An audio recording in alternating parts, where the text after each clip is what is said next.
नमस्कार, दिल्ली न्यूज में आपका बहुत बहुत स्वागत है। चलिए देखते हैं आज की 25 फटाफट काम की और महत्वपूर्ण बड़ी खबरों को। पर इससे पहले वीडियो को लाइक करना बिल्कुल ना भूलें। 18,000 से कम नहीं होगी किसी की सैलरी। दिल्ली के सीएम आतिशी ने लिया बड़ा फैसला। दिल्ली के मुख्यमंत्री आतिशी ने कुर्सी संभालते ही राष्ट्रीय राजधानी में काम करने वाले श्रमिकों को एक बड़ा गिफ्ट दिया है। सीएम आतिशी ने राष्ट्रीय राजधानी में काम करने वाले श्रमिकों के लिए नए वेतनमान की घोषणा कर दी है। मुख्यमंत्री ने अकुशल श्रमिकों के लिए 18,066 रूपये, अर्धकुशल के लिए 19,929 रूपये और कुशल श्रमिकों के लिए 21,917 रूपये न्यूनतम वेतन की घोषणा की।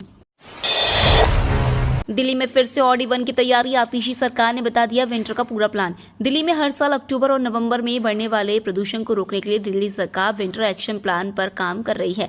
दिल्ली में प्रदूषण बढ़ने पर फिर से ऑड-इवन लागू किया जा सकता है। दिल्ली के पर्यावरण मंत्री गोपाल राय ने कहा कि एनसीआर के राज्यों में बढ़ने वाले प्रदूषण स्तर का प्रभाव दिल्ली पर पड़ता है। प्रदूषण के स्तर को कम करने के लिए केंद्र सरकार की भी जरूरतें हमें पड़ती हैं। जब सभी एजेंसियां और सरकारें मिलकर काम करेंगी तभी प्रभावी तरीके से प्रदूषण से लड़ा जा सकता है। दिल्ली में महिलाओं को हर महीने मिलेंगे 1,000 रूपये। दिल्ली सरकार में महिला एवं बाल विकास मंत्री कैलाश गहलोत ने मंगलवार को पदभार ग्रहण करते हुए कहा कि सभी लंबित प्रस्तावों और योजनाओं को मंजूरी देंगे। उन्होंने कहा कि महिलाओं के लिए मुख्यमंत्री महिला सम्मान योजना भी जल्द ही आगे बढ़ाई जाएगी, जिसके तहत महिलाओं को प्रति माह 1,000 रूपये की सहयोग राशि देने का प्रावधान है। 14 कैदियों की समय पूर्व रिहाई चाहती है दिल्ली सरकार। गृह मंत्री ने एलजी से की सिफारिश। दिल्ली सरकार राजधानी की जेलों में बंद 14 कैदियों की जल्द रिहाई चाहती है। दिल्ली के गृह मंत्री कैलाश गहलोत ने इन 14 कैदियों को समय से पहले रिहा करने की उपराज्यपाल से सिफारिश की है। दिल्ली सरकार ने एक बयान में कहा है कि 23 फरवरी को हुई सजा समीक्षा बोर्ड की बैठक के बाद सिफारिशों के संबंध में एक प्रस्ताव उपराज्यपाल वीके सक्सेना को उनकी अंतिम मंजूरी के लिए भेज दिया गया है। दिल्ली सरकार के सामने बड़ा चैलेंज, ले सकती है वर्क फ्रॉम होम का फैसला। दिल्ली के पर्यावरण मंत्री गोपाल राय ने विंटर एक्शन प्लान को लेकर बड़ा ऑर्डर दिया है। गोपाल राय ने बताया कि आज अलग अलग 35 विभागों के अधिकारियों के साथ विंटर एक्शन प्लान पर रणनीति बनाई गई। इस बार का winter action plan 21 focus point पर आधारित होगा। इस बार सर्दी के मौसम में प्रदूषण के लिहाज से हॉट स्पॉट एरिया पर ड्रोन से निगरानी की जाएगी। साथ ही एयर पॉल्यूशन बढ़ने की स्थिति में दिल्ली सरकार वर्क फ्रॉम होम सिस्टम लागू करने पर भी विचार कर सकती है। शतरंज ओलंपियाड में इतिहास रचने वाले भारतीय धुरंधरों से मिले पीएम मोदी। पीएम मोदी शतरंज ओलंपियाड 2024 में इतिहास रचने वाले भारतीय धुरंधरों से मुलाकात की। भारत की पुरुष और महिला टीमों के खिलाड़ियों से पीएम अपने नए दिल्ली स्थित आवास पर मिले। इस दौरान उन्होंने भारतीय युवाओं के साथ शतरंज की बाजी भी खेली। बता दें, शतरंज ओलंपियाड के 97 साल के इतिहास में पहली बार बेटों और बेटियों ने स्वर्ण जीता है। दिल्ली की सड़कों पर नहीं लगेगा जाम, डीटीसी पुलिस ने मिलकर बनाया प्लान। राजधानी दिल्ली में जाम को कम करने के लिए ट्रैफिक पुलिस एवं डीटीसी अधिकारी संयुक्त रूप से काम कर रहे हैं। इसके लिए दोनों विभागों ने एक व्हाट्सएप ग्रुप बनाया। ट्रैफिक पुलिस ग्रुप में बस की खराबी को लेकर पूरी जानकारी साझा करती है और डीटीसी अधिकारी तुरंत संज्ञान लेकर बस को ठीक करवाते हैं। पहले जहां इस कार्य में 60 से 90 मिनट तक लगते थे, अब 25 से 30 मिनट में हो जाता है। खोड़ा में रहने वालों के लिए राहत की बात, 140 करोड़ में बनेगा एसटीपी। गाजियाबाद के खोड़ा में सीवरेज ट्रीटमेंट प्लांट बनने की राह आसान हो गई है। इसके लिए टेंडर जारी हो चुका है। 140 करोड़ रुपए से 16,000 वर्ग मीटर में इसका निर्माण होगा। खोड़ा नगर पालिका ने जल्द प्लांट के निर्माण का दावा किया है। इससे भारी और आंतरिक मार्गों पर जलभराव की समस्या खत्म होगी। खोड़ा के पानी की निकासी दिल्ली और नोएडा के नाले में होती है। दोनों नाले खोड़ा के अधिकार क्षेत्र से बाहर है। दिल्ली को गैस चैम्बर बनने से बचाने का 21 सूत्रीय प्लान तैयार। पर्यावरण मंत्री गोपाल राय ने शहर के लिए विंटर एक्शन प्लान को लोगों के सामने रखा। मंत्री ने बताया कि यह एक्शन प्लान 21 एरिया को कवर करेगा। इस साल की थीम मिलकर चले प्रदूषण से लड़े है। उन्होंने बताया कि आप सरकार बुधवार से ही इस पर काम शुरू कर देगी। मंत्री ने बताया इसमें ड्रोन से निगरानी करना, धूल को कम करने के लिए अभियान चलाना, नई टास्क फोर्स को गठित करना, सड़क साफ करने वाली मशीनें और पोल्यूशन को कम करने के लिए 200 से अधिक एंटी स्मॉग गनों का प्रयोग करना। एमसीडी स्थायी समिति के चुनाव से एक दिन पहले आपको बड़ा झटका। दिल्ली नगर निगम की स्थायी समिति के एक सदस्य के चुनाव से एक दिन पहले आम आदमी पार्टी को उस वक्त बड़ा झटका लगा जब बुधवार को उसके 2 पार्षदों ने भाजपा में शामिल हो गए। इस दौरान आम आदमी पार्टी की दिलशाद गार्डन कॉलोनी की पार्षद प्रीति और ग्रीन पार्क इलाके की पार्षद सरिता फोगाट ने भाजपा में शामिल हुई। इस मौके पर प्रदेश भाजपा अध्यक्ष वीरेंद्र सचदेव, केंद्रीय राज्य मंत्री हर्ष मल्होत्रा और दिल्ली नगर निगम में विपक्ष के नेता राजा इकबाल सिंह मौजूद थे। कंगना रनौत के बाद योगी के विधायक ने भी कहा वापस लाए जाएं कृषि कानून। खत्म किए जा चुके 3 कृषि कानूनों को वापस लाने की कंगना रनौत की मांग पर बवाल के बाद अब भाजपा के एक और नेता वही बात कही है। उत्तर प्रदेश के गाजियाबाद में लोनी सीट से विधायक नंदकिशोर गुर्जर ने कंगना रनौत की बात को सही ठहराते हुए तीनों कृषि कानूनों को वापस लाने की मांग की है। धड़ाधड़ बिक रहे डीडीए के फ्लैट। दिल्ली विकास प्राधिकरण की द्वारका आवासीय योजना की 173 फ्लैटों के लिए ई नीलामी शुरू हो गई है। पहले दिन 10 फ्लैट बिके। इसमें एक पेंट हाउस, 3 सुपर एचआईजी और 6 एचआईजी फ्लैट शामिल है। ई नीलामी की प्रक्रिया में हिस्सा लेते हुए खरीदारों ने डीडीए की वेबसाइट पर ऑनलाइन माध्यम से बोली लगाकर इन फ्लैटों को खरीदा। ईदगाह के पास लगेगी रानी लक्ष्मीबाई की मूर्ति, वक्फ बोर्ड का दावा हाईकोर्ट ने किया खारिज।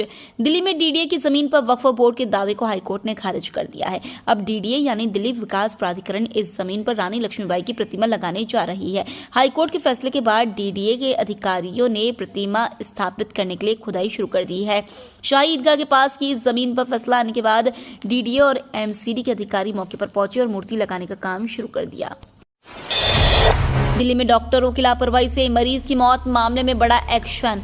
गॉल ब्लैडर में स्टोन की सर्जरी के कुछ घंटों बाद ही मरीज की मौत के मामले में दिल्ली मेडिकल काउंसिल ने 3 डॉक्टरों पर एक्शन लिया है। सर्जन का रजिस्ट्रेशन 90 दिनों के लिए कैंसिल कर दिया गया है। वहीं अस्पताल के संचालक बाप बेटे का रजिस्ट्रेशन 1 साल के लिए कैंसिल कर दिया गया है।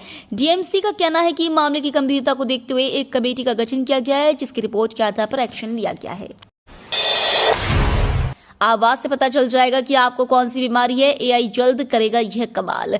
बहुत जल्द एआई यानी आर्टिफिशियल इंटेलिजेंस के माध्यम से कई बीमारियों का इलाज होने लगेगा। इसका मतलब ये नहीं कि सभी बीमारियों का इलाज सिर्फ आर्टिफिशियल इंटेलिजेंस ही करेगा। एआई ऐसी कई बीमारियों की पहचान जल्दी करेगा और उसी के हिसाब से दवा देने में यह डॉक्टर की मदद करेगा। अमेरिका के नेशनल इंस्टीट्यूट ऑफ हेल्थ ने University of South Florida, colonel और 10 अन्य संस्थानों के साथ मिलकर इसके लिए ब्रिज टू एआई कार्यक्रम चला रहा है, जो लोगों की आवाज के डेटा को संग्रह कर उसका विश्लेषण कर रहा है और इसमें यह पता लगा रहा है कि किस बीमारी की स्थिति में किस तरह की आवाज निकलती है। हिजबुल्लाह का काउंटर अटैक। इजराइल के रिहायशी ठिकानों को बनाया निशाना, दागे 40 रॉकेट। इजराइल के लगातार हमले से बौखलाए हिजबुल्लाह ने अब इजराइल के रिहायशी इलाकों को निशाना बनाना शुरू कर दिया है। इजराइल के अपर गलीली के रिहायशी इलाकों में लेबनान की तरफ से हिजबुल्लाह ने 40 रॉकेट लॉन्च किए, जिसमें से कुछ को एयर डिफेंस ने एंगेज किया, लेकिन बाकी रिहायशी इलाकों में गिर गए। हालांकि किसी के हताहत होने की कोई खबर नहीं है। केजरीवाल ने मोहन भागवत को लिखा पत्र, दागे 5 सवाल। आम आदमी पार्टी के राष्ट्रीय संयोजक व दिल्ली के पूर्व मुख्यमंत्री अरविंद केजरीवाल ने राष्ट्रीय स्वयंसेवक संघ के प्रमुख मोहन भागवत को बुधवार को पत्र लिखा है। पत्र में उन्होंने भाजपा की कार्यशैली पर सवाल उठाते हुए 5 सवाल पूछे। केजरीवाल ने अपने पत्र में कहा, मैं आज की तारीख में देश के मौजूदा राजनीतिक हालात को देखकर बेहद चिंतित हूँ। भाजपा इस देश को जिस दिशा में लेकर जा रही है वो भारतीय लोकतंत्र के लिए बिल्कुल भी उचित नहीं है। आज से शुरू होंगी बीएसएनएल 4G और 5G सेवाएं। भारत संचार निगम लिमिटेड एक बार फिर भारतीय टेलीकॉम उद्योग में बड़ी छलांग लगाने जा रहा है। आज से बीएसएनएल अपनी 4G और 5G सेवाओं को लॉन्च कर रहा है, जिससे ग्राहकों को हाई स्पीड इंटरनेट, बेहतर नेटवर्क कवरेज और अनलिमिटेड डेटा व कॉलिंग की सुविधाएं मिलेंगी। यह कदम निजी कंपनियों के साथ प्रतिस्पर्धा में बीएसएनएल को मजबूती प्रदान करेगा और उपभोक्ताओं के लिए सस्ती और किफायती सेवाएं लाएगा। दिल्ली सरकार मेडिकल स्टूडेंट से भराएगी 15-20 लाख रुपए की बॉन्ड। दिल्ली सरकार मेडिकल स्टूडेंट के लिए 1 साल का अनिवार्य सर्विस बॉन्ड लाई है। ये बॉन्ड दिल्ली के मेडिकल संस्थानों में पढ़ने वाले सभी ग्रेजुएट और पोस्ट ग्रेजुएट छात्रों के लिए है। इसमें राज्य और केंद्र दोनों कोटा से पास होने वाले छात्रों को शामिल किया गया। यह आदेश दिल्ली सरकार के स्वास्थ्य एवं परिवार कल्याण विभाग द्वारा जारी किया गया है। अगले सत्र से लागू होने जा रहे इस नियम का उल्लंघन करने पर मेडिकल स्टूडेंट्स को नुकसान उठाना पड़ सकता है। पदभार संभालने के बाद बोले परिवहन मंत्री केजरीवाल का अनुमान बनकर करूंगा काम। मुख्यमंत्री आतिशी के नेतृत्व वाली दिल्ली सरकार में कैबिनेट मंत्री के रूप में शामिल हुए कैलाश गहलोत बोले, जिस तरह हनुमान जी ने राम जी का सेवक बनकर तमाम मुश्किलों के बीच सारे काम किए और सभी समस्याओं को दूर किया, उसी भावना के साथ जितने भी काम पेंडिंग है, खासतौर से मेरे पास जो विभाग है उनसे संबंधित जितने भी पेंडिंग काम है उन्हें हम केजरीवाल विजन के अनुरूप जल्द से जल्द पूरा करने की कोशिश करेंगे। जितने भी महत्वपूर्ण प्रस्ताव और योजनाएं पेंडिंग है उनको जल्द क्लियर करेंगे। भारत में लॉ की पढ़ाई हुई मुश्किल, बीसीआई के 4 नए नियमों से बड़ी टेंशन। लॉ करने की सोच रहे हैं या एलएलबी, एलएलएम जैसे किसी कोर्स में एडमिशन ले चुके हैं तो जरा ठहरिए। ये खबर पूरी पढ़ना आपके लिए बेहद जरूरी है, क्योंकि बार काउंसिल ऑफ इंडिया ने भारत में लॉ एजुकेशन के लिए कुछ नए नियम लागू किए हैं। ये नियम इतने सख्त हैं कि आपकी एक भी चूक आपकी लॉ की डिग्री छीन सकती है, फिर चाहे आपने पूरी पढ़ाई बड़ी ईमानदारी के साथ ही क्यों ना की हो। सीवर जाम से दिल्ली होगी फ्री, जल बोर्ड तैयार करने वाली है नया मास्टर प्लान। सीवर जाम, सीवर ओवरफ्लो और सीवर ब्लॉकेज की समस्या से परेशान दिल्ली वालों को इससे निजात दिलाने के लिए जल बोर्ड ने नया सीवर मास्टर प्लान तैयार करने का प्लान बनाया है। सीवर मास्टर प्लान तैयार करने के लिए उन कंपनियों को आमंत्रित किया गया है जो जल बोर्ड के मौजूदा 10,720 किलोमीटर लंबे इंटरनल सीवर नेटवर्क की स्टडी कर सके। सीवर नेटवर्क की स्टडी करने वाली एजेंसी को स्टडी करने के साथ साथ मौजूदा नेटवर्क में कमियां और उसे दुरुस्त करने के तरीकों का सुझाव भी देना होगा। एमसीडी ने करोल बाग में पुलिस बल की मौजूदगी में इलाके को कराया कब्जा मुक्त। दिल्ली नगर निगम ने करोल बाग जोन के देशबंधु गुप्ता रोड पर अतिक्रमण विरोधी अभियान के तहत फेज रोड रेड लाइट से रानी झांसी राउंड तक के हिस्से को अतिक्रमण मुक्त किया। कार्रवाई के दौरान अस्थायी ढांचे व प्लेटफॉर्मों को हटाया गया।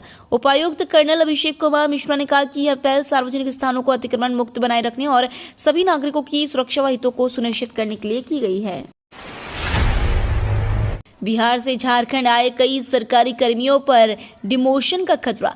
पारस्परिक सहमति और एकल स्थानांतरण के तहत बिहार से झारखंड आए राज्य सरकार के कई कर्मियों पर वरीयता में डिमोशन का खतरा आ गया है। राज्य सरकार ने बिहार सरकार के गृह विभाग द्वारा 3 फरवरी 2009 एवं झारखंड सरकार के कार्मिक विभाग के 19 जुलाई 2009 के द्वारा परिचालित पूर्व के निर्णय को 19 जुलाई 2008 के भूतलशी प्रभाव से वापस प्रभावी कर दिया है। इस निर्णय का प्रभाव राज्य सरकार के सभी संवर्गों पर पड़ना तय माना जा रहा है। पीएम मोदी बोले, हम सब मिलकर बनाएंगे आत्मनिर्भर और विकसित भारत। मेक इन इंडिया के 10 वर्ष पूरे होने पर प्रधानमंत्री नरेंद्र मोदी ने सोशल मीडिया प्लेटफॉर्म एक्स पर पोस्ट कर बधाई दी। उन्होंने कहा कि यह आंदोलन पिछले 1 दशक से उन सभी लोगों के लगातार प्रयासों का परिणाम है जो इसे सफल बनाने के लिए काम कर रहे हैं। पीएम मोदी ने एक्स पर एक पोस्ट में कहा, आज हम मेक इन इंडिया के 10 साल पूरे होने का जश्न मना रहे हैं। मैं उन सभी लोगों को बधाई देता हूं जो पिछले 1 दशक से इस अभियान को सफल बनाने के लिए अथक प्रयास कर रहे हैं। ये तो थी आज की बड़ी खबरें। रोजाना ऐसी ही सबसे पहले अपडेट पाने के लिए चैनल को सब्सक्राइब करना बिल्कुल ना भूलें। धन्यवाद।